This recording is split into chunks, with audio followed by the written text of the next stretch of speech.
how to actually think in English, to be able to actually switch from one language to the other one. The very first thing we want to do is to create a second brain just for this purpose. But how do we actually do that? First of all, you have to make peace with the fact that it takes time. To think in English takes time. Pretty much the same amount of time you took to learn to think in your first language. And the process is exactly the same. You always begin with a layer of words, to which you add a layer of attributes to make your thoughts interesting. Then you add a layer of actions, and to top it all up, you surround yourself by as much English as possible.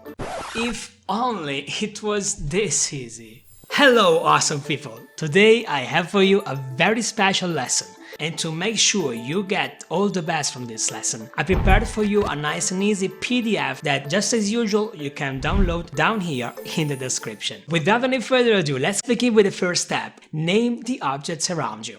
This is something you can do straight away, right now. Press pause over this lesson and start by naming what you see in front of yourself. To show you how it's done, I just went to my kitchen. Honey. Pepper. So just look around your house, whatever you see around you, you just name it. Television. Couch. Carpet. Fireplace. Cups. So to hit the ground running, make sure to think with the right pronunciation. To get the pronunciation right, my friend, there are a lot of ways. For example, this is my favorite tool when it comes to pronunciation, when it comes to actually learning new words. I'm going to leave you a link down here so that you can find it yourself. Let's see a very common word. For example, water, right? If you want to actually make sure you are thinking with the right pronunciation, just come over this website, look for the word water, and then just press this icon right here. Water. This way you can listen to the real pronunciation and you can repeat it right afterwards. Water. Water. Not only can you see the right pronunciation, but you can also check your own pronunciation. All you need to do is to open a new Google page and then just press this button up here. Make sure that when you do that, your Google is in English, and we're going to talk about this in just a second, and you press the button and you just say out loud the word you are thinking. If your pronunciation is right, you can see it straight away. Water. And here you go. This way you can definitely check if the pronunciation you're thinking is correct. Now, before we go ahead with the next step, if you're finding value, if you are learning a lot, make sure to subscribe to this channel. My goal is to make your fluency journey as easy as possible. And if this is your goal too, well, my friend, this is your home. You're welcome to stay. And now, back to us. After a few days, you probably are getting familiar with the names of the things around you. Alright, this is perfect for step 2. Start completing in your mind this little sentence. I am tired. I am sleepy. I am excited. I am happy. I am sad. Alright, so just do this in your mind. This will get the spark for your internal communication to begin. Make sure to really say the way you feel. When you connect a word to an emotion, that word will be more powerful and you'll be able to remember it for a long time. Once you get accustomed to this, it's the time to use this for objects, the same objects that you learned in the previous step. This is a big and bright television. This couch is comfortable. This rug is very cozy. The fireplace is warm and peaceful. These cups are so useful. In the beginning, don't worry about making mistakes. Mistakes happen, they're natural, this is the way we grow. If we don't make mistakes, we don't grow. So just focus on enjoying the process and forget about the mistakes you might make. Now, step 3. You got used to nouns. You added some attributes. You only need to start including some actions to start thinking in simple sentences. And if these terms confuse you or wonder what I mean by them, you can check this lesson up here where I explain everything you need to know. So this is something you can do literally right here on the spot where you are. Start with something like, I'm thirsty, so I'm taking a glass. I'm walking to the kitchen. I'm leaving the glass on the kitchen top. Then you can start using attributes in it. I'm opening the fridge. I'm taking a fresh bottle of water. This water bottle is pretty empty, but the fridge is full. I'm opening the bottle. I'm pouring some sparkling water. I'm finally drinking.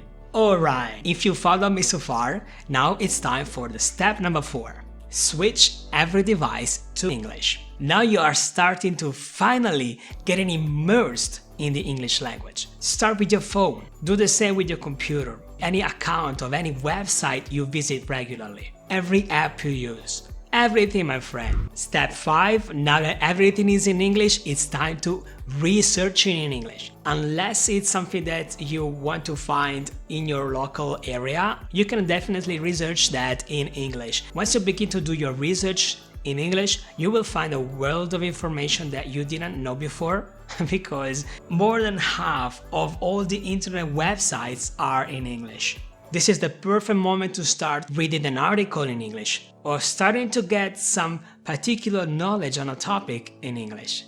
And if you're ready for that, you are definitely ready for step number 6, listening to the language without trying to understand it. There's a radio, it's called Radio Garden, it's a free app, you can download it and I'm going to put the link down here in the description. You can download this app and you can get access to every radio on the planet. Just select one of the English-speaking countries and you just start to listen to that radio. As you're listening to that radio, you do other things. You don't need to be focused on listening, you are literally doing other things. This will train your mind to receive and learn a lot of vocabulary through simple, repeated exposure. In other words, my friend, this method allows you to learn without conscious effort, getting you used to thinking English without needing to translate your thoughts from your native language. And this will definitely get you ready for the next step. Watch everything in English. So now let me focus on one thing. You don't wanna use subtitles. Many suggest you to begin with English subtitles, but it doesn't work, my friend, because remember, our goal is to think in English, and watching a movie in English helps you to get used to the sounds of this language, to absorb those words, and just like we said, to connect them with authentic emotions. If you activate the closed captions, you'll be solely focused on reading those lines, you won't listen anymore, and you turned a very useful exercise in a waste of time. Besides, when you are actually speaking with somebody, do you see the subtitles down here? I don't think so, my friend. So for the same reason, forget about the subtitles. Now it's time to actually do something in English. At this point, your vocabulary has grown a lot. It's time for you to actually do something with this language. Start maybe simple, maybe with a recipe. If you're more advanced, get a course in English, maybe a course of photography or a course of public speaking. How about that? That'd be awesome. Imagine if you can actually take a public speaking course in English. Well, you wouldn't need to learn the language anymore because it's already part of the new course. What a great idea, man. I wish I had this insight before. Now, 9 and last step, keep track of everything you do. This is essential to have a sense of where you're going, what you did already, what you can improve. All this can be done just by keeping track of what you're doing. You can do this in many ways. I actually made a lesson a few weeks ago that just talked about this, and you can watch it. I'm going to place another one of these things up here that shows up with the link, and I'm also going to put the link down here in the description. And thanks to that lesson, you can also download a fluency tracker that I made just for you so that you can keep track of your fluency through the months. So at this point, my friend, you have a step-by-step process that you can follow to start thinking in English just like you always wanted, to stop translating from your own language so you can actually switch from your language to the second brain. Alright, my friend, it's time for the final test. Number 1. When you're listening to an English radio, do you need to understand everything the speakers say?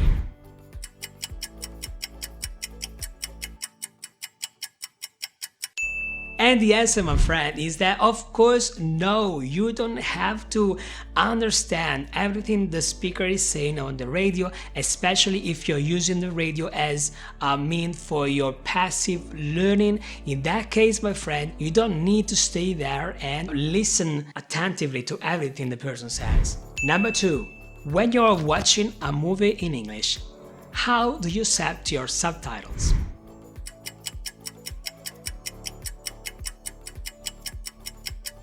And the answer, my friend, was that you just don't set them at all. Remember, 0 subtitles. I know it's difficult, but please don't use them. You're going to make a favor to your brain. Right, number 3. What's the best thing you can do today to start thinking in English?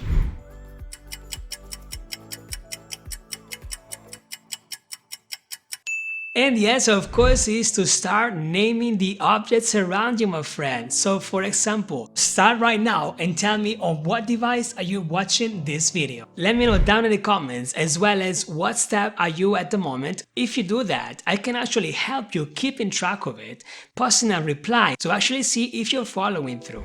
So, my friend, you have so much to do, so I leave you to actually start doing it. I leave you right here the video where you can download the fluency tracker, and I'll see you in the next one. Cheers!